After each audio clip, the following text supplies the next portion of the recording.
Pooh Bear here. This is going to be a slightly different video to my more recent ones, which have been a lot of deck unboxings, and as I said in my previous deck unboxing, it was because I had a lot of decks coming in at the beginning of this year due to, and I often tend to do at the beginning of the year because I get money for Christmas and for my birthday, which is in January, and then I sort of have a little flurry of spending, and then it usually sort of tails off again for the rest of the year, sort of my sort of general cycle of sort of deck purchases.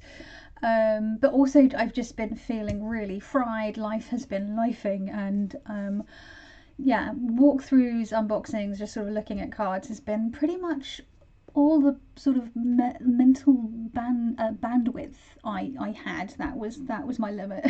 So and it sort of ties in a little bit with what I'm going to talk about today. This was something that I was going to do a video about a couple of months ago when I initially saw Marlene Theresa's video, which was "It's okay, don't force it," where she talks about things in her practice that she had been doing or trying to do that were not working for her, whether that be like a particular kind of practice or whether that is working with a particular deck and finding that a deck isn't working for her for whatever reason. And I thought it was a really good video. Go check Marlene Theresa out. I will link her video down below. But she does really insightful and enjoyable videos. But yeah, and at the time I was going to talk about something to do with tarot, kind of obviously, and things that hadn't been working and things that had been working. But now it's like a couple of months later. I think it was a couple of months ago, that video. I can't remember now.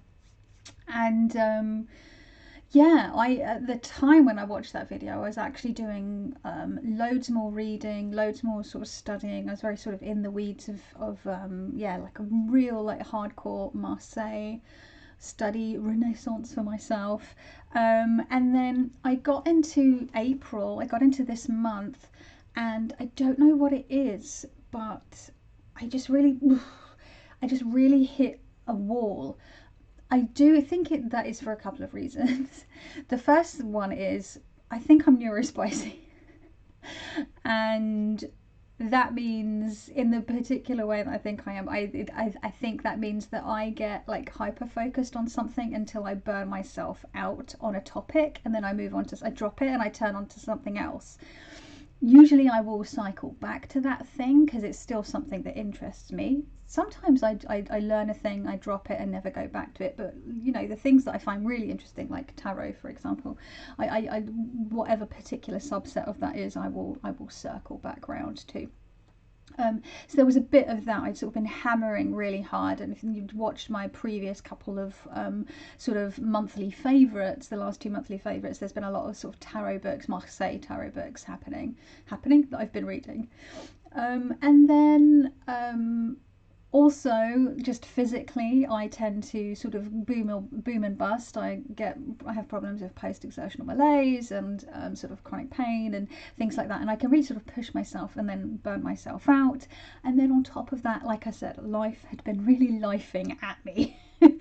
And I'm not going to go into details. One of the things I did mention was little Dr. Nomi, or as I should call her, Dr. Gummy now, had a very extensive dental surgery which required a lot of aftercare, and then also she ended up getting an infection, but we couldn't work out what it was initially, and she was rushed to the veterinary hospital a couple of times in the space of a couple of days, and she's been on like she's been on medication. It's been a whole thing. Like, that's just one of the things I've been dealing with. So it was just, when that happens, when I've sort of already burnt myself out physically, mentally, and then life is lifing at me, it's at the time when you like need that sort of spiritual practice, and it's the time when you need those things that you've put in place to sort of really help you out. But I also find it's the hardest time for me to stick to those things. I just really struggle because my brain, I just feel physically, mentally and emotionally and spiritually just sort of exhausted. And so the things that I would usually do, so I was still doing my offerings most days. And I was trying to journal and do sort of bits and bobs, do my week ahead tarot spreads, that kind of thing. But really struggling with it. One of the things that really fell off the wagon towards the end of March was my I've been doing a year in the Wildwood, which is a book by Alison Cross, and she takes you through the Wildwood Tarot. And it's lots of journal prompts and meditations and things like that, working through every single card in the deck for a year.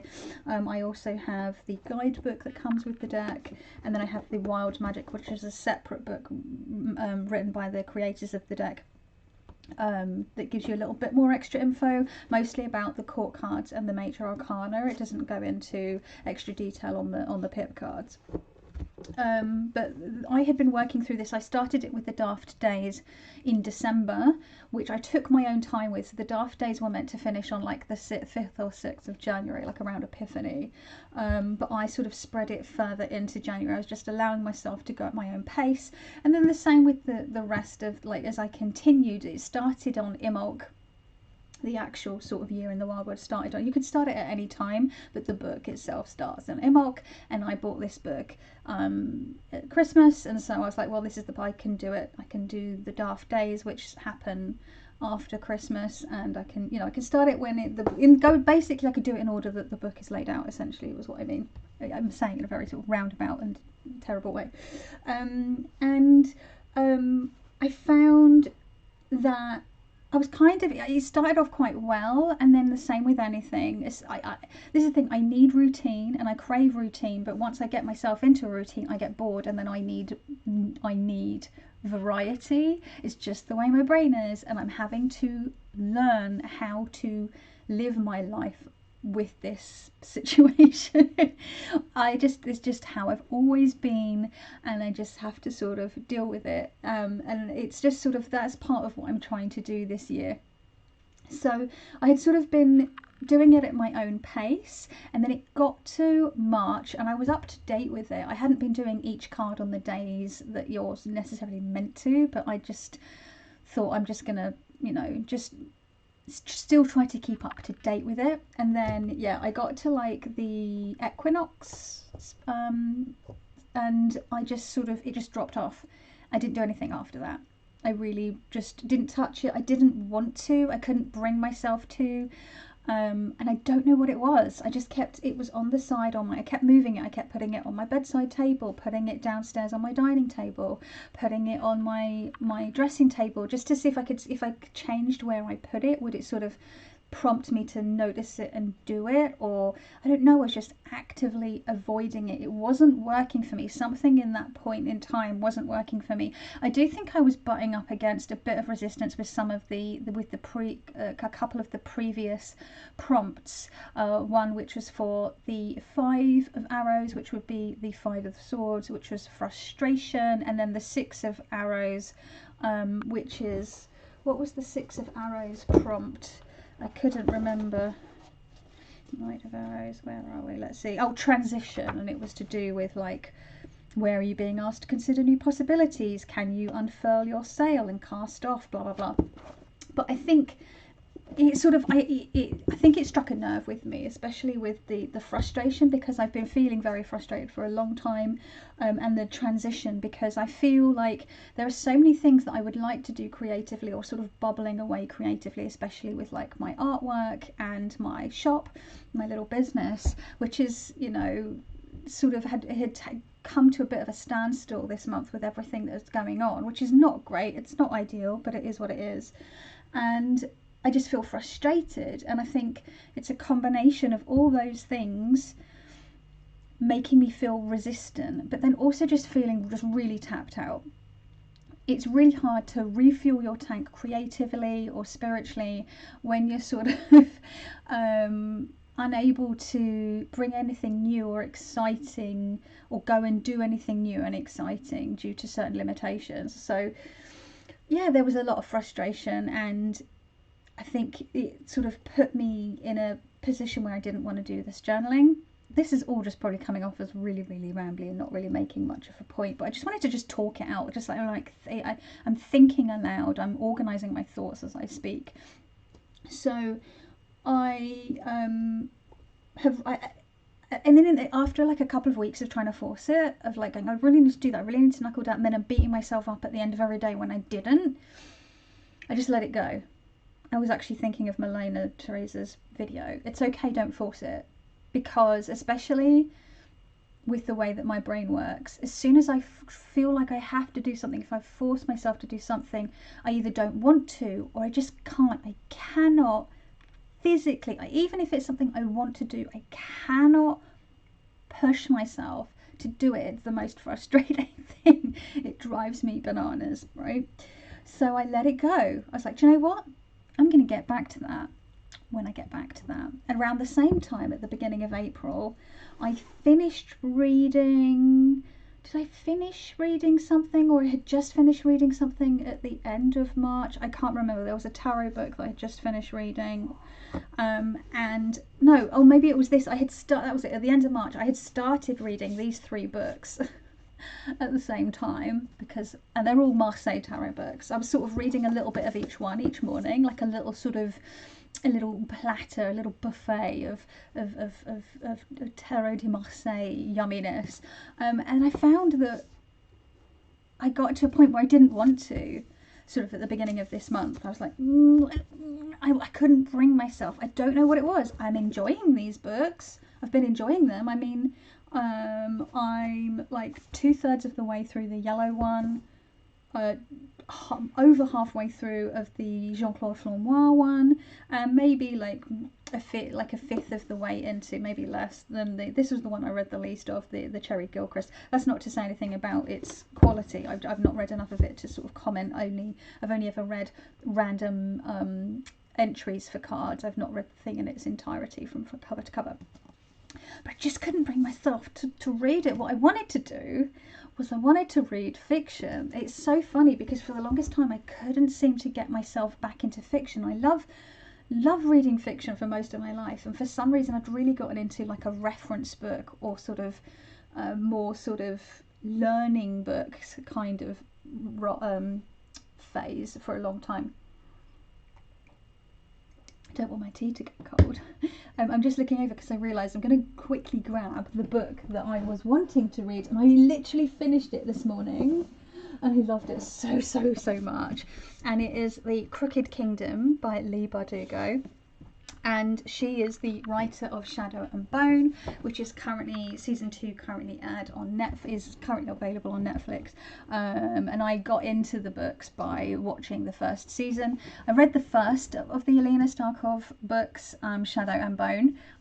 But actually, the characters that I really like are the crows, Kaz Brecker and his crew. So I read the first book last month. I read this one this month. It's a chunky tome. I have these beautiful like collector's editions, and I just wanted to read this. I just couldn't. I had to read it, and so I would read a bit at night. But because I'm not very good at staying up late, I would only get through a little bit and then fall asleep. So then I was like, I'd wake up in the morning. I'm like, I want to know what happened. So then I think that's what happened. I'm still reading, which is good because I hadn't been able to read for a really like consistently read for a really long time. So I still wanted to read. I just didn't want to read this, and so I was like, it's okay. Don't force it. Is it part of my tarot practice or my spiritual practice? No. But does it make me happy? Yes. It makes me feel calm. Reading in the mornings whilst I eat breakfast, I've realised it many on and off over the years that it makes me feel calm, but I'm trying to stick to it. I don't want to like take my laptop or be on my phone first thing in the morning. I don't look at it. I read a book. And initially also this year I would be doing my journaling and then read a book, or to read some of my book and then do some journaling. But yeah, so I just went with it, and it's made me feel so much happier, and I'm so pleased that I finished this, but also I'm so sad that it's done. The story is done. It's so good. I don't know which one I preferred more. I think I preferred this one more, because even though the first one is really good, just because you know the characters more by this point and you're just so invested. So I love the crows. I love them all. They all have their own quirks and foibles, and yeah, it was this is definitely a fave of mine now. So yeah, so that I didn't force it. I let it happen. Also, I sort of fell off doing week ahead readings. I think I did the first week, and then I've done like smaller week ahead readings. I say that, I think the one I did 2 weeks ago was like a 9 card spread. But what I mean is, I'm not forcing myself to stick to a particular schedule with doing tarot readings. And I've said this before, my tarot practice sort of goes in swings and roundabouts, where I'll have a run of doing like week ahead readings consistently for a while, and then I'll sort of drop down to like, you know, month ahead readings with the odd daily draw or what have you, or just checking in with certain topics or things that I want to do a reading about, rather than just a week ahead. And again, I just allowing myself to go, rather than beating myself up about it, allowing myself to just go with what feels good. So last week and the week before, I was feeling quite squishy, quite in need of some comfort and some reassurance, and so I was using really soft decks. I was using at a time I was using the thistledown, which was very kindly gifted, and the Therapettes together, both oracle, well, one's an oracle deck, one's an affirmation deck, both very soft, very comforting, very nurturing, and I was just pulling one from each of those. I did share a couple of those on my Instagram feed for people to see, because I thought they looked quite cute together, and they came up with some really uncanny, as cards can be, really uncanny messages that I wanted to share, because I thought they were really cool. But rather than doing the week ahead reading, which felt overwhelming, and because everything was a lot and I was really stressed out and really tired and strung out, I just needed just those couple of little cards just to like hold my hand, which, you know, saying it out loud sounds a bit pathetic to some people, but like, just allow yourself whatever it is you need. Sometimes you just need a little bit of cotton wool and coddling, and other times you need a kick in the pants. Trust me, I've definitely pulled decks in the past to give me a kick in the ass when I need it. So but you know, sometimes you don't need a kick in the ass. Sometimes you just want a blanket. You want your blankie, and you want a mug of hot chocolate, right? Or a cup of tea. So yeah, I just allowed myself to go with it. And another part of that, I think, is the living with the seasons.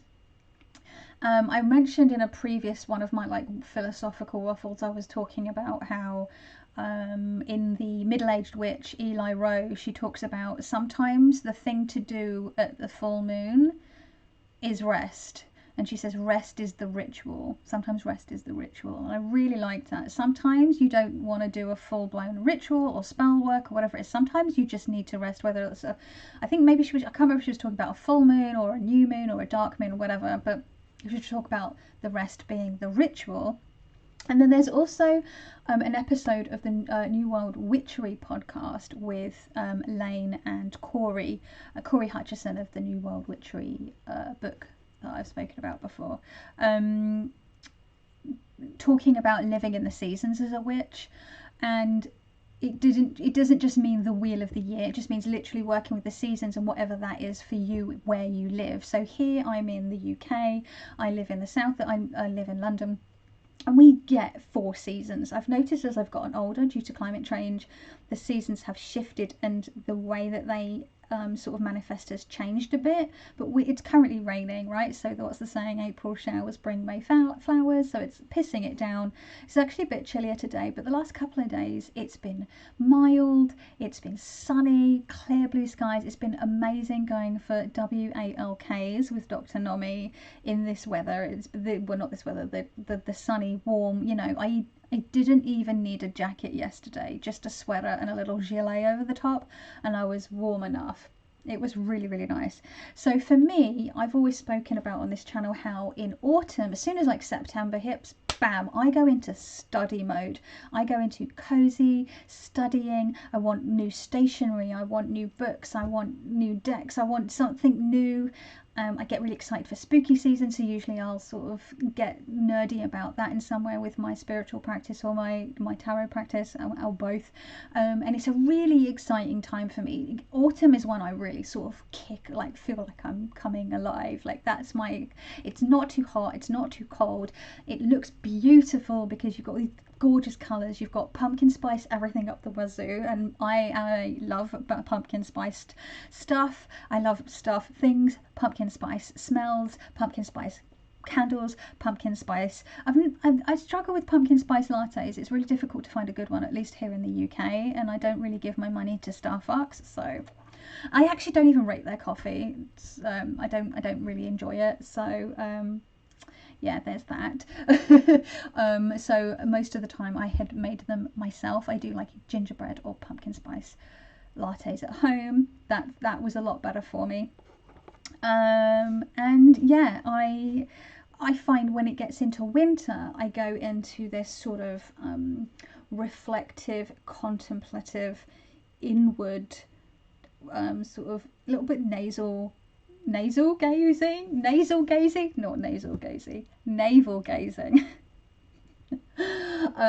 sort of navel gazing type mode. And this, I'm mentioning the New World Witchery episode because this is something that Corey and Lane talk about, that he sees the a certain period from the end of December to sort of the middle or the end of January as witches' rest. And I think there are some traditions, or some people, like, it's a thing, like, and some people call it witches' rest, and it's a time for sort of relaxing, maybe not necessarily doing a lot of magical practice, taking your foot off the pedal. It can be a time for sort of very inward, quiet reflection, and that makes sense, right? It's winter where I live. Again, we get winter where it's dark quite early, or very early by the time you get to sort of mid to late December. We get the colder weather. I find February and March tend to be colder than December these days. When I was younger, you definitely used to get snow more in December, although we did get snow in December last year, near the sort of beginning or middle of December, which is unusual. We also had snow in March this year, which is more typical for us. But yeah, it's dark, everything's died back, the flowers are gone, the leaves have fallen, animals are hibernating. So it makes sense, right? Just sort of intuitively, if you live in that kind of climate. You know, I don't know what winter in the desert must feel like. I don't know if it feels the seasons feel more consistent, and maybe you have like more of a, and again, which desert? There's loads of deserts, but I'm just saying, I think you obviously have to make it relevant to where you live. But I find now trying to live in pace with the seasons and being more in tuned to the seasons, and that includes working with local spirits, working with land spirits, paying attention to the flora and fauna in my area. You know, whenever I'm at the park, again I have to spell it because the doggo will get excited. You know, I'm paying attention to what flowers are coming up. So there's lots coming up at the moment because it's spring, seeing that all the blossoms and blooming, seeing what's coming out. The elder flowers are on the trees now. You know, seeing the dandelions. I really noticed on my walk yesterday, there's so many dandelions and dandelions clocks coming up already, just popping these tons of yellow and little white puffballs. It's so beautiful. And also just paying attention to what animals are about, what birds are about, what birds can you hear, that kind of thing, and paying attention to what's going on, and paying attention to how that makes me feel and what makes sense for me. So I feel like it's okay, don't force it, like going with the flow. And that sort of goes with the seasons. Don't force it, go with the flow of the seasons. So I realized, as it's spring and things are blossoming and blooming and growing, and it's getting warmer and lighter, you know, we're now in British summertime. The clocks went forward last month, at the end of last month. It's very much feeling like, oh, okay, so I'm starting to, maybe the reason I'm struggling a bit more with all this navel gazing, or nasal gazing as I call it, is because, you know, it's spring and I'm feeling a bit more outward looking, and I want to turn to my community, to my local wild spaces, and what I can learn there or do there or be there. And it's less about, you know, the inward focus. It's more about paying attention to the outer world. So the interesting thing is, yesterday, for some reason, I got up, I had my shower, I got dressed, and then I grabbed all of this. I grabbed the book, the journal, the books, the deck for the Year in the Wildwood. It wasn't even like on a whim or forcing myself. I just went, oh, and I grabbed it and I went downstairs, And I sat down with my breakfast and I tackled a journal prompt. And I enjoyed it. And I did the same again this morning. So ultimately, I come back to it. Will that continue? I don't know. Will I do it tomorrow? I don't know. But I'm not going to force it. There is a flip side to this though, right? Because if you don't force things, sometimes you won't make any headway. And that can be tricky, right? Like trying to get that balance between pushing yourself when things get a little gnarly or a little tough, or pushing yourself to do something that you know will be good for you. So for example, you know, feeling really like down or just in a dark headspace, and knowing that, you know, getting up, having a shower, brushing your teeth and getting dressed, going for a walk around the block is going to make you feel a lot better, probably, right? It's just trying to do that sometimes can be really difficult. I know I've been there. I you know, I'm very familiar with that black dog there that nips at your heels, and for me it's a little more complicated in the sense that it's bound up with like chronic illness and stuff, so it's trying to gauge where that is coming from and trying to push when I need to, but not push when I know that it's maybe just my chronic illness and I actually actively need to rest.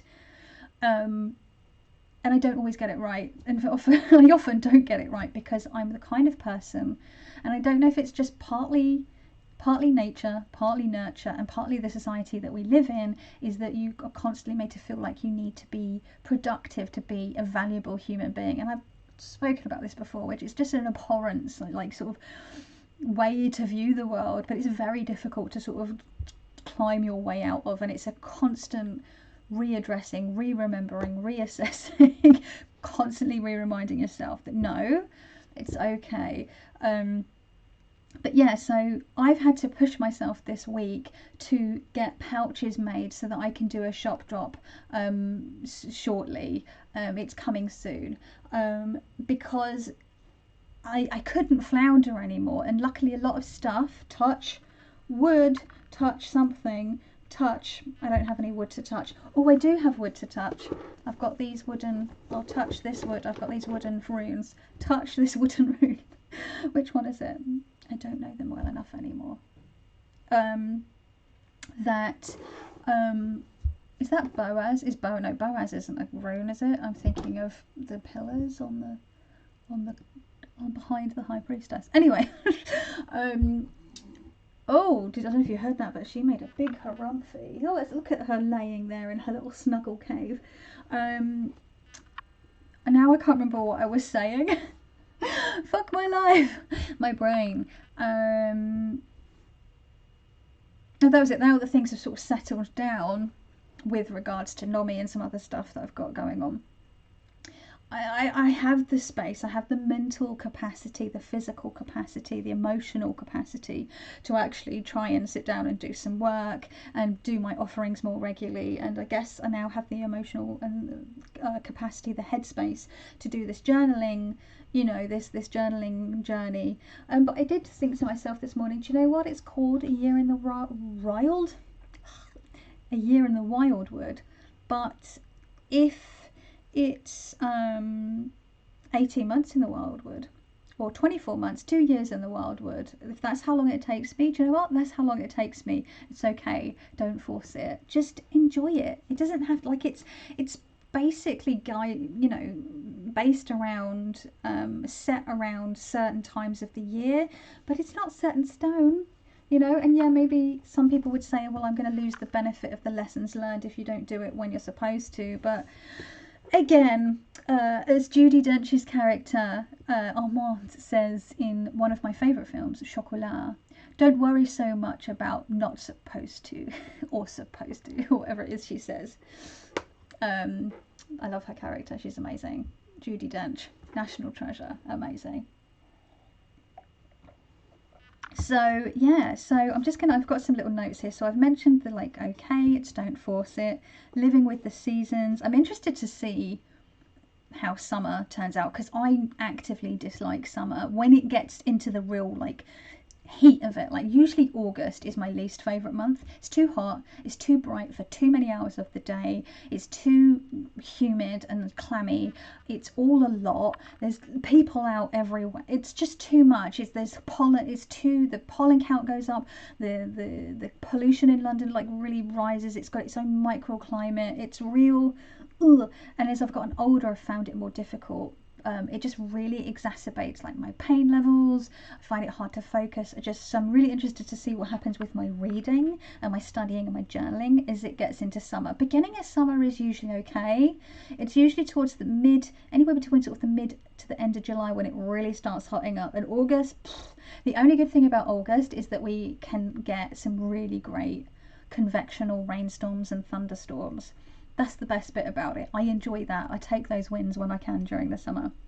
I've also mentioned sort of living with the way that my brain is wired and the way that my body has certain limitations, and that I have to sort of, not force things, and that in itself is its own kind of resilience. But recognizing, like I said, when to push and sort of allow and to achieve something despite being a little bit tired or despite being a bit sort of uninspired, because sometimes you just need to, when your work is a creative job, sometimes you just need to sit down and do the thing and then it starts to flow. Sometimes it doesn't.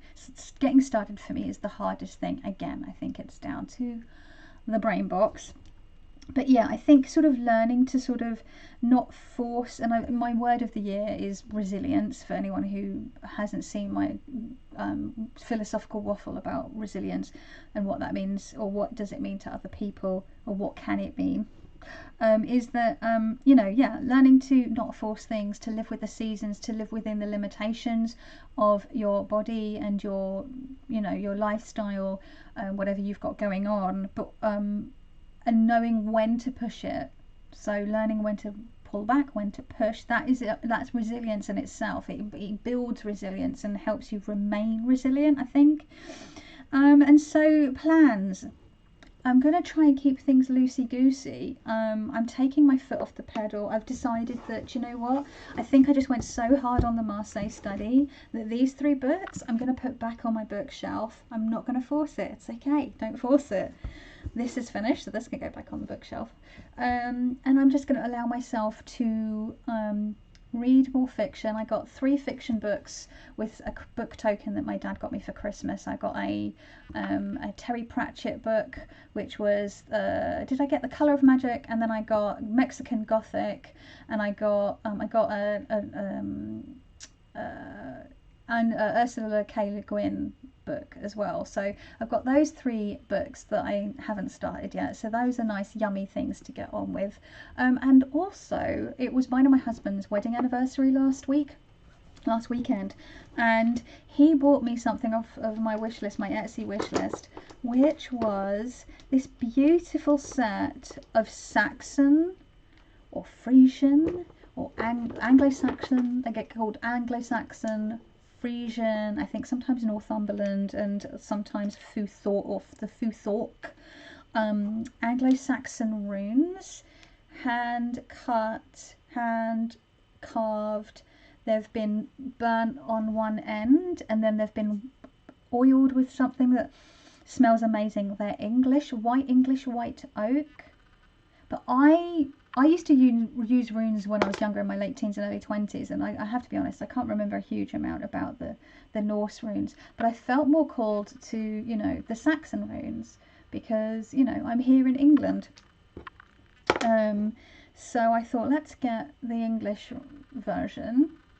But I'm even more flummoxed. There's like 33 of them, so there's more of them than there are in the younger Futhark.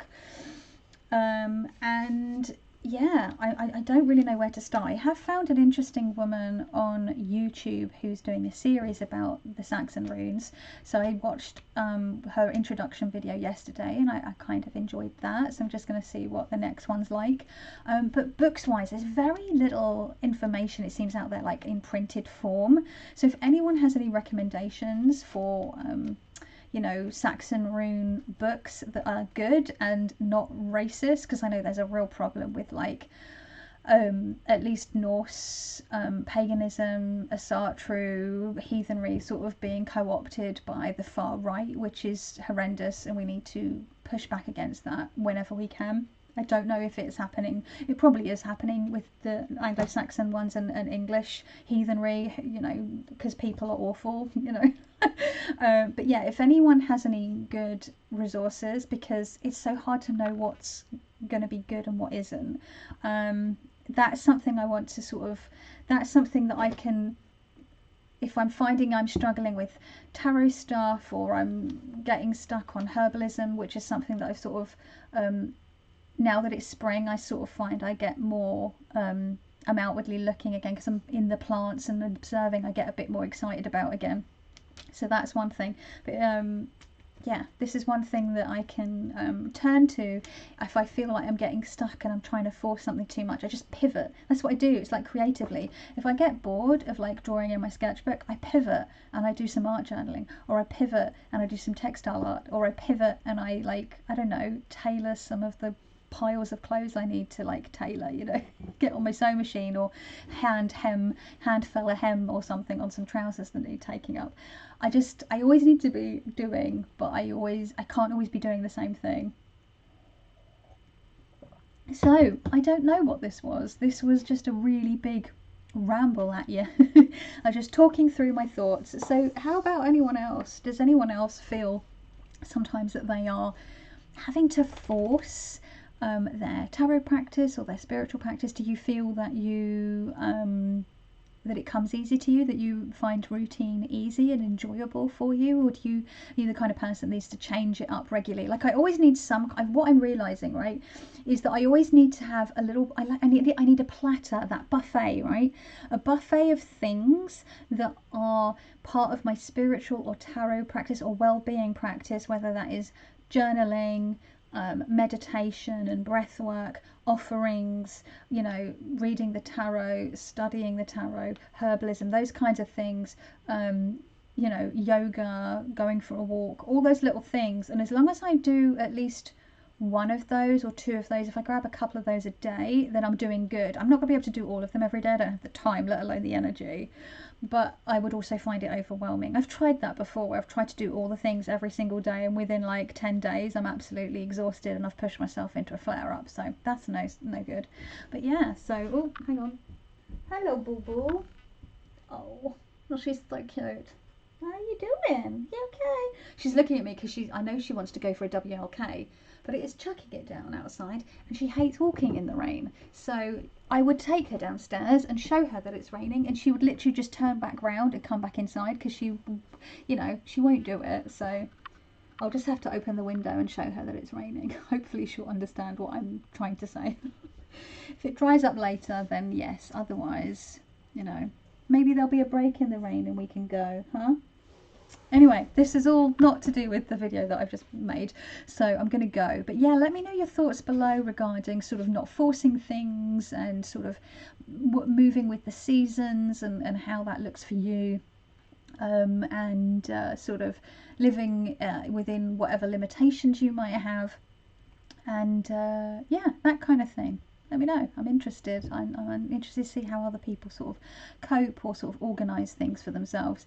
So yeah, that was whatever that was, and hopefully I'll see you in the next video. Thank you for watching. I really appreciate you. Ciao.